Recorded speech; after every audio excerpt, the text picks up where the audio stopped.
오늘 아침 뉴스의 맥을 짚어드리는 시간 뉴스연구소, 오늘도 두 분의 연구위원 함께합니다. 경향신문의 박순봉 기자 그리고 김준일 시사평론가, 어서 오십시오. 안녕하세요. 예, 첫 뉴스 어디로 갈까요? 윤 버티기 전략. 어제 윤 대통령 측에서 입장을 발표했습니다. 석동현 변호사가 어제 기자회견을 했거든요. 네. 오전에는 외신, 오후에는 내신 기자들 상대로 각각 한 번씩 총 2번의 기자회견을 했고요. 그러니까 적극적으로 윤석열 대통령의 입장을 설명하겠다라는 그런 입장인 거죠. 네.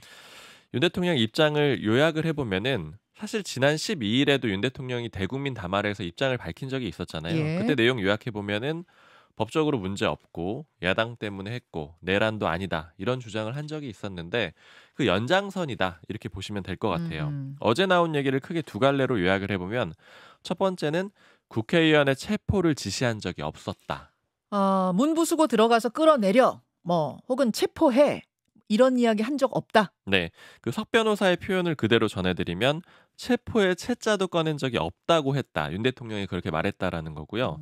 또 대통령이 법률가니까 체포해라, 끌어내라 이런 용어를 쓴 적이 없다고 말했다.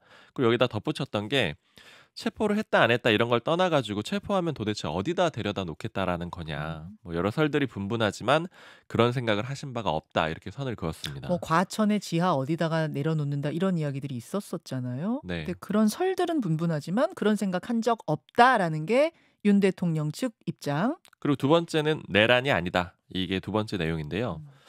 두세 시간 만에 계엄 해제를 했고, 그러니까 국회가 요구한 대로 해제를 했고, 네. 그만두라고 그만두는 그런 내란이 어디 있느냐 이렇게 생각을 하고 계시다 이렇게 전했고요. 그리고 국민들 눈높이에 봐서도 이건 내란은 전혀 당치 않다라고 생각을 하고 있다 이렇게 얘기를 했습니다. 국민들 눈높이에서도 내란이 아니라고 국민들이 생각한다? 네, 그렇게 주장했어요? 네, 윤 대통령이 그렇게 생각하고 있다라는 거죠. 근데 이제 방금도 좀 반박을 해주셨는데 이런 주장들에 대해서는 이미 많은 반박들이 쌓여 있거든요. 그렇죠. 12일 담화를 했을 때도 저희도 이 시간에 많이 짚어드렸었는데 뭐 가장 대표적으로 윤 대통령이 국회의원들을 끌어내라는 지시를 했다라고 그렇게 이제 증언하는 그런 군 관계자들이 많거든요. 네. 뭐 예를 들어서 이진우 전 수방사 사령관 같은 경우에는 당일에 그 계엄 당일에 윤 대통령으로부터 여러 차례 전화를 받았고 특히 마지막 2차례 통화에서는 국회의원들을 끌어내라는 지시를 받았다 이렇게 진술을 한 바가 있고요. 예. 또 곽종근 전 특전사령관 같은 경우에도 국회에 나와서 한 얘기인데 공개적으로 한 얘기죠. 그렇죠. 계엄 때 윤 대통령이 비아폰으로 전화를 해가지고 의결 정족수 다 안 채워진 것 같으니까 문부수고 들어가가지고 안에 있는 인원들 끄집어내라 이렇게 말을 했다라고 증언을 한 바가 있습니다. 이게 지금 비화폰으로 통화를 한 거기 때문에 자동 녹음 기능 이런 게 없다는 것 때문에 더 이렇게 강하게 얘기하는 건가요? 왜냐하면 증언들이 이렇게 다수 나오고 있고 굉장히 구체적으로 나오고 있음에도 불구하고 그런 적 없다라고 대통령 측이 주장하는 게 잘 이해가 안 가서요. 그럼 결국 뭐 다퉈볼 만하다라는 건데 그 대통령 측도 그렇고 국민의힘 쪽에서 이제 윤 대통령을 좀 지지하는 쪽의 얘기들을 들어보면은 전반적으로 다 법적으로 문제가 없고 다만 요 국회 들어간 거 요거는 좀 다퉈보면 되지 않겠느냐 이런 생각인 거거든요. 그러니까 우리가 영상으로 다 본 내용,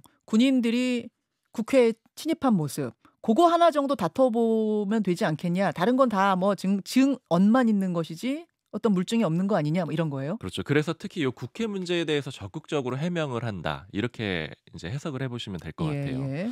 그리고 두 번째 지점, 그 내란이 아니다라고 한 거의 근거를 보면 뭐 요약하자면 내란을 하려고 했는데 하진 못했다라는 거잖아요. 그러니까 하려고 했다라는 의도도 없었던 거지만 내란이 되지도 않았다. 그러니까 미수라고 표현을 할 수 있을 거고. 그다음에 두 번째는 시간이 짧았다라는 뭐 의미도 담고 있잖아요. 근데 여기에 대해서는 법조인들 다수가 이미 반박을 하고 있습니다. 그게 달성이 됐든 안 됐든 시간이 얼마나 길었든 짧았든 이런 것과 상관없이 내란 혐의가 될 수 있다. 이런 반박들이 있습니다. 2시간이냐 3시간이냐 2일이냐 3일이냐 이건 문제가 아니라는 거죠. 맞습니다. 예. 그리고 그 윤석열 대통령 측에서 탄핵 추진이 되고 있는 이런 상황에 대해서도 비판을 했는데 이렇게 얘기를 했어요. 의원들이 국민을 대표한다고 하지만 대통령은 체육관 선거로 된 사람이 아닌데 이렇게 임기를 중단하는 거를 번갯불에 콩 구워 먹듯이 졸속으로 하는 게 개탄스럽다. 이런 얘기를 했고요. 기자들이 많이 물어본 거는 왜 검찰이나 뭐 수사기관의 조사에 불응을 하는지 또 여러 가지 문서들도 다 안 받고 있잖아요. 네. 이런 것들에 대해서는 구체적으로 답을 안 했는데 변호인이 꾸려지면 답할 수 있다. 이렇게 얘기를 했습니다. 근데 지금 변호인 꾸리는 것 자체를 가지고도 좀 시간 끌기 하는 게 아니냐 이런 해석들도 있잖아요. 근데 이건 언제 알게 되느냐, 언제 꾸려지느냐 이런 질문이 나왔는데 예.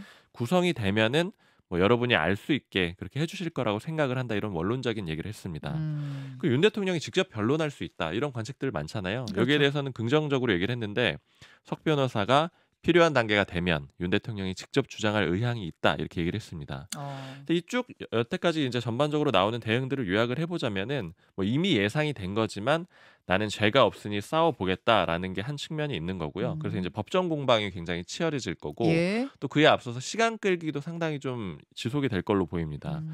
이게 좀 얘기들을 그 국민의힘 쪽에 쭉 들어보면은 네. 좀 윤 대통령 측 주장이 많이 좀 섞여 있어요. 그러니까 국민의힘 쪽에서도 이런 얘기들을 들을 수 있는데 몇몇 의원들한테요. 어떤 거요? 그러니까 법률가 출신 모 의원 같은 경우에는 이 윤 대통령 주장이 다 사실이라면 내란죄는 아니다. 그러니까 이제 팩트를 따져볼 문제다. 이런 식으로 얘기를 하거든요. 근데 음. 이제 이렇게 얘기를 하면서 국민의힘 쪽에서 나오는 해석은 뭐냐면 우리가 꼭 윤 대통령이랑 그 입장이 같지는 않다. 그러니까 윤 대통령을 꼭 뭐 살려야 된다 이렇게 생각을 하는 건 아닌데 다만 시간이 필요하다라는 측면에서는 뭐 이익이 같을 수 있지 않겠느냐 이런 얘기들이 있거든요. 그러니까 윤 음음. 대통령이 시간 끌기 하고 뭐 법적으로 다투고 이런 과정들을 통해서 음. 국민의힘은 일종의 그 이재명 대표의 법원 판결 같은 것들을 기다려 볼 수 있는 음. 혹은 당을 복원할 수 있는 그런 시간을 확보할 수 있다. 이런 점에서는 좀 이익이 통하는 면이 있습니다. 자, 어제 대통령 측의 음. 석동영 변호사의 이 입장 발표가 뭐 여러 가지 논란들을 낳았는데 조금 전에 박순봉 기자가 정리해 줬습니다. 김준일 평론가는 어떻게 예. 들으셨어요? 뭐 이전부터 주장해 왔던 바의 연장선상이에요. 그러니까 대통령이 대국민 담화하고 그래서 네네. 새로운 내용은 없다고 보시면 될 것 음. 같고요. 일단 오늘 이제 언론사들이 또 이거와 관련해서 단독 보도를 쏟아냈거든요. 네. 윤석열 대통령이 사실상 이거를 지휘하거나 다 지시했다, 알고 있었다라는 게 여러 가지 정황으로 나오고 있는데 음흠. 한국일보 보도에 따르면은 이진우 수방사령관이 증언을 한 건데 국회의원들 4명씩 한 명 데리고 와라. 4명씩 체포조 짜가지고 한 명씩 데리고 나와라. 이렇게 음. 구체적으로 아주 지시를 했다라는 거예요. 음. 그리고 중앙일보 보면은 이제 이게 계엄이 그 국회를 장악하는데 실패한 다음에 합참 전수통제실에다 모여가지고 야 몇 명 투입했어? 저 500명 투입했는데요. 거봐 내가 부족하댔잖아. 1000명은 투입해야 된다라고 했지 않았어? 라고 중앙일보가 또 이런 말을 윤석열 대통령이 했다고 중앙일보가 또 보도를 했습니다. 음. 그리고 대통령이 지난 그 12월 3일 날 계엄에 원래는 작전 시간이 오후 10시였는데 네. 국무회의가 늦어지자 굉장히 당황했다라고 또 이제 조선일보가 보도를 했어요. 이 모든 정황들은 지금 윤석열 대통령이 이거를 아주 적극적으로 지시를 했고 개입을 했고 이게 불법적으로 지금 이루어졌다라는 걸 다 가리키고 있거든요. 그 전에 음흠. 모든 증언들도 다 그렇습니다. 그러니까 이게 무슨 의미가 있을 것이냐 사실은 지금 이런 식으로 주장을 하는 게 결국은 이제 시간 제한 전략 첫 번째는. 그러니까 지금 변호인단 사실 석동현 변호사는요. 네. 윤석열 대통령 측이라고 지금 나왔어요. 음. 그러니까 공식적으로 내가 윤석열 대통령의 변호사다 이렇게 나온 것도 그건 아니에요. 아니에요. 그러니까. 40년지기 친구로 알려져 있는 거잖아요. 그러니까 사실 이게 막 그런 사람이 외신 측, 내신 측 막 오전에 오후에 막 기자회견하고 이게 적절한 거냐 그러니까 그냥 뭐 친구라고 하면서 차라리 변호인으로 공식적으로 나오면 또 모를까. 근데 변호인이라고 하면은 또 이게 변호인단 구성이 늦춰진다라는 거에 대해서 좀 말하기가 그러니까 지금 뭐 얘기는 이미 다 나왔잖아요. 김홍일 전 방통위원장이나 이런 예, 사람들이 예. 나왔음에도 불구하고 좀 시간 지연 전략을 하는 거 아니냐. 결국은 지금 민감한 질문은 하나도 또 답변을 안 했어요. 석동 변호사가.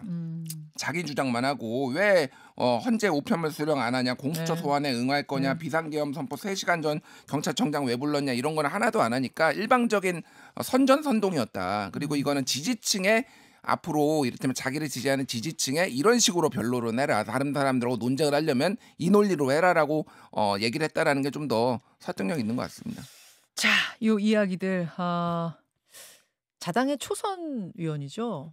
김상욱 의원. 김상욱 의원 뭐 탄핵 찬성표 던진 후에 지금 굉장히 뭐 협박도 받고 있고 상황이 좋지 않다고 해요. 김상욱 의원은 어떻게 바라보고 있는지 오늘 김상욱 의원 만나보겠습니다. 두 번째 이슈로 넘어가죠. 한덕수 탄핵 유보.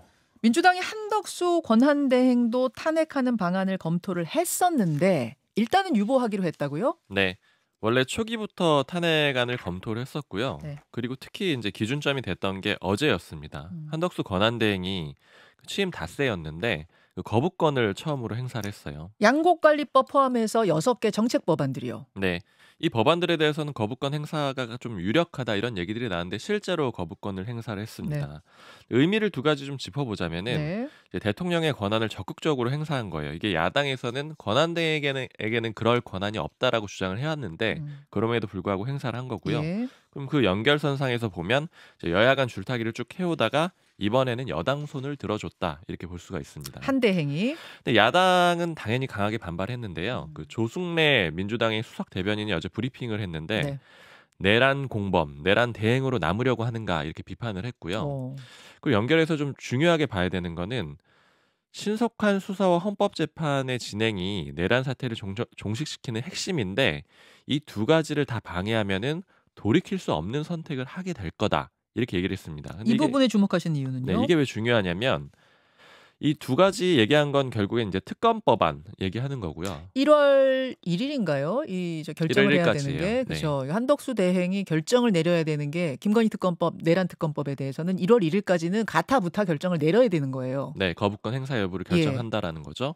그 첫 번째고 두 번째 헌법재판의 진행이라는 건 헌법재판관을 제대로 임명을 해달라.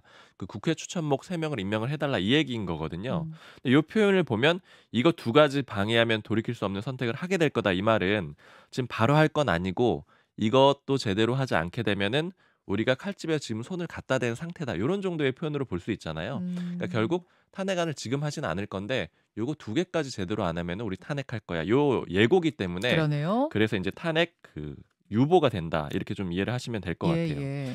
근데 사실 좀 예측이 됐던 얘기들이에요. 왜냐면 한덕수 권한대행이 거부권을 행사할 거다. 이것도 예측이 됐었고 음.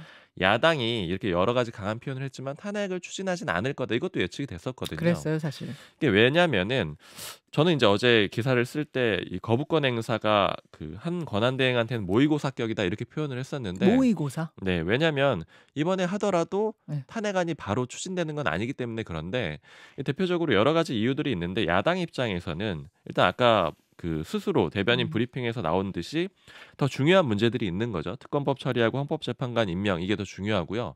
만약에 이 앞서서 양국관리법 때문에 탄핵안을 추진하게 되면은 네. 이 특검법 처리하고 헌법재판관 3명 임명도 좀 골치 아파질 수가 있어요. 왜냐면 음. 권한대행이 없어지게 되는 그런 상황이 오게 되잖아요. 그렇죠. 그러니까 그로 인한 혼란이 오히려 더 부담이 되는 거고요. 그리고 또 한 가지는 이제 국정 운영을 좀 안정적으로 해야 된다라고 주장을 하고 있는데 권한대행을 탄핵하는 거 이건 역시 사상 초유의 일이거든요. 그러니까 음흠. 이것도 역시 좀 부담되는 상황이기 때문에 이번에는 모의고사 격이었고 다만 앞으로의 시험 때는 결국에는 그 헌법재판관 임명을 이제 할 거냐 그리고 특검법안에 대해서 뭐 수용을 할 거냐 거부할 거냐 여기에 좀 달려 있습니다. 음. 제가 어제도 잠깐 짚어드렸는데 정부 쪽 취재를 해보면은 네.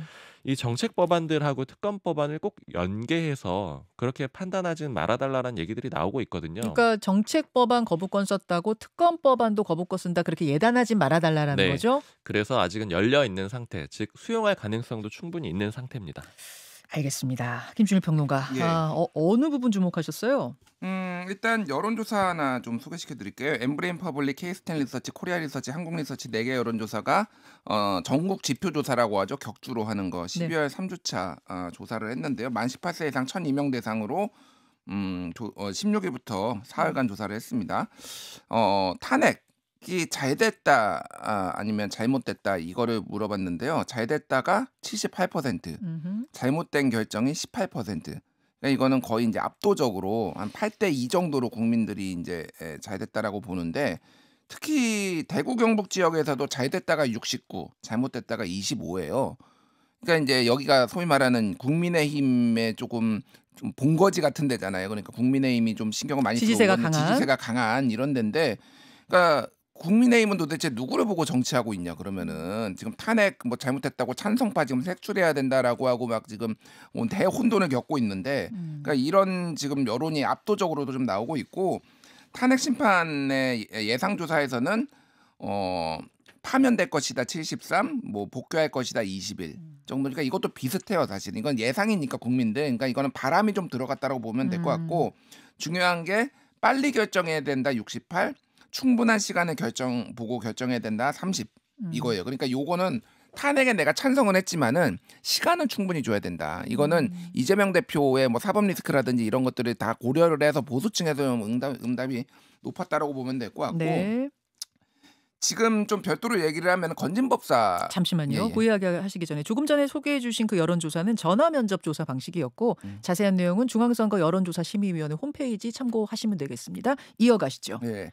그리고 지금 여러 가지 지금 동시다발적으로 검찰 수사가 이어지고 있는데 예. 최근에 이제 건진법사가 구속됐잖아요. 네.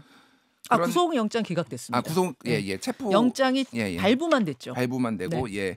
그런데 검찰에서 지금 나온 건데 건진법사가 국민의힘 중진인 윤한홍 의원에게 공천을 청탁했다라고 진술을 했다라는 거예요. 그래서 윤한홍 의원은 당연히 좀 부인을 하고 있고요.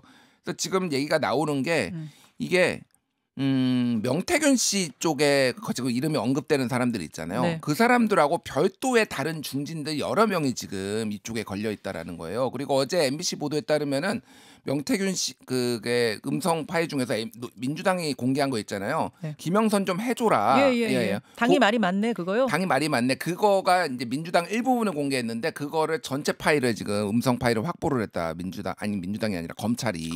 예, 그래서 이쪽도 지금 명태균 씨 속도도 굉장히 빨리 나고 있고 건진 쪽도 지금 이게 만만치 않은 게 굉장히 많은 중진 의원 이름들이 지금 오르락내리락 하고 있거든요. 사실 건진법사 건은 뭐 공천, 그러니까 뭐 용산과 관련된 공천 건은 아니잖아요. 예. 몇 년 전 이야기이긴 한데 그 폰에서도 뭔가가 다른 이야기들이 지금 속속 뭐 실마리처럼 나오고 있다는 이야기인가요? 이게 시작은 지금 2018년 공천으로 시작을 했잖아요. 건진. 그런데 소위 말해서 2018년에도 아무런 윤석열 대통령하고 관련도 없는데 문재인 정부 때 지금 지방선거에 공천에 개입을 했단 말이에요. 근데 이 정권 들어와서 실세라고 해가지고 2023년에는 대통령실에서 이권 개입하지 말라라고 공직기강 비서관에서 직접 찾아가서 지금 얘기까지 했다라는 게 보도로 남아 있어요. 그러니까 얼마나 많이 이름을 팔고 다니면서 사람들한테 돈을 뜯어냈느냐. 이게 지금 의심이 되는 정황이죠. 그래서 이거는 실제 윤석열 정부에서 드러난 걸로 지금 확대되고 있다 이렇게 보시면 될 것 같아요. 그래서 여러 중진의 이름이 지금 오락내리락 하고 있다.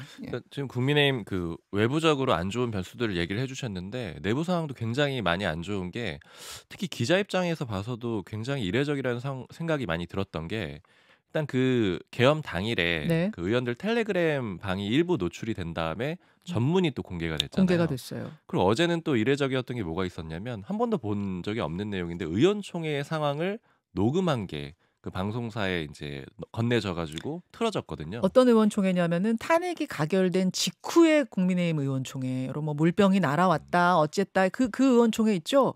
그 녹취록이 일부 음성 그대로 공개가 됐습니다. 이게 이제 안에서 결국에는 줄 수밖에 없는 문제잖아요. 그러면 이게 싸움의 양상이 이전과는 완전히 달라졌다라는 거예요. 그러니까 감정의 싸움 정도도 심각한 골이 거고. 아주 깊어졌다는 얘기죠. 그렇죠. 이렇게 싸우는 건 한 번도 본 적이 없기 때문에 네. 내부적으로도 아마 이 화해하는 게 좀 쉽지 않아 보입니다. 그 건진법사 건은 제가 다시 한 번만 좀 정리해 드릴게요. 밤사이에 벌어진 일이기 때문에. 그러니까 건진법사는 여러분 입건이 됐고 체포가 된 건 알고 계시죠? 영장이 청구가 됐는데 영장은 기각이 됐습니다. 그래서 발부되진 않고 기각이 된 상태라는 것까지만 일단 정리를 해드리고 세 번째 이슈 넘어가죠. 2심도 이재명 방북비 대납. 예, 어제 대북 송금 사건 관련해서 이화영 전 경기도 평화부지사에 대한 2심 재판이 있었습니다. 네. 징역 7년 8개월이 선고가 됐고요. 예. 1심에서는 9년 6개월이었거든요. 근데 형량이 줄긴 했지만 유죄는 그대로 인정이 됐습니다. 전반적으로 재판부의 판단이 크게 달라진 것이 없어요. 특히 좀 주목을 많이 받았던 거는 그 이화영 전 부지사 측에서 주장을 했던 게 수원지검에서 연어회도 주고 소주도 주고 이렇게 해가지고 술 파티를 벌이면서 회유를 했다. 뭐 이런 주장을 했었잖아요. 했었죠. 근데 재판부에서는 이건 납득하기가 어렵다. 그냥 배척을 했습니다. 예. 수용하지를 않았습니다. 그래서 이제 결국에는 핵심은 이재명 민주당 대표와의 연관성이거든요. 예. 근데 1심 재판부가 이전 부지사에 대해서 유죄 판단을 하면서 내렸던 판단 중에 하나가 뭐냐면 그 김성태 전 쌍방울 회장의 증언이에요. 김성태 전 회장이 뭐라고 했냐면 이재명 대표도 북한 쪽으로 이렇게 대납하는 사실을 알고 있었다라고 주장을 했는데 이걸 상당 부분 인정을 하면서 이화영 전 부지사에 대해서 유죄를 내렸거든요. 그렇죠. 그리고 2심 재판부도 여기에 대해서 별다리 바뀐 판단이 없습니다. 그래서 결국 그 이재명 대표에게도 영향이 있을 수 있다 이런 해석이 나오는 겁니다. 예, 이재명 대표도 지금 같은 혐의로 기소가 된 거죠? 네, 그런데 지금 재판부 기피 신청을 했어요. 그래서 재판이 중지돼 있는 상태입니다. 예, 김준일 평론가, 어제 이 재판은 어떻게 보셨습니까? 그러니까 말했다시피 이게 법리가 지금 하나도 바뀌지 않았어요. 이재명 대표가 연관됐다라는 것도 다 인정을 했거든요. 네. 이게 만약에 그대로 진행이 되면은 이 논리가 그대로 되면 이재명 대표한테는 안 좋은 선고가 나올 가능성이 높죠. 근데 음. 지금 재판부 기피 신청했는데다가 지금 조기 대선 가능성이 상당히 높아졌잖아요. 이게 시간이 결국은 지연되고 사실 재판부에서 법원에서는 처음에는 이 재판부 기피 신청에 대해서 조금 부정적이었는데 안 바꿔줄 분위기였는데. 예. 이게 지금 상황이 이렇게 되면서 지금 그게 뭐 그 법원이 어떤 고려를 했는지는 전 모르겠습니다만은 지금 갑자기 또 인제 기피 신청을 좀 받아들이는 분위기로 좀 가고 있어요. 그래서 '정치권 눈치 보는 거 아니냐.' 이런 얘기도 있습니다. 예. 결과적으로 보면 이게 낸 대선 전에 1 심이 나올 가능성은 상당히 낮아졌다. 하지만은 만약에 1 심이 나온다라면 이재명 대표가 중형을 받을 가능성을 배제할 수 없다. 뭐 이 정도로 정리하면 맞을 것 같습니다. 여기까지 보겠습니다. 뉴스연구소 두 분 수고하셨습니다. 감사합니다. 김현정의 뉴스쇼는 시청자 여러분의 참여를 기다립니다. 구독과 좋아요, 댓글 잊지 않으셨죠? 알림 설정을 해두시면 평일 아침 7시 10분 실시간 라이브도 참여하실 수 있습니다.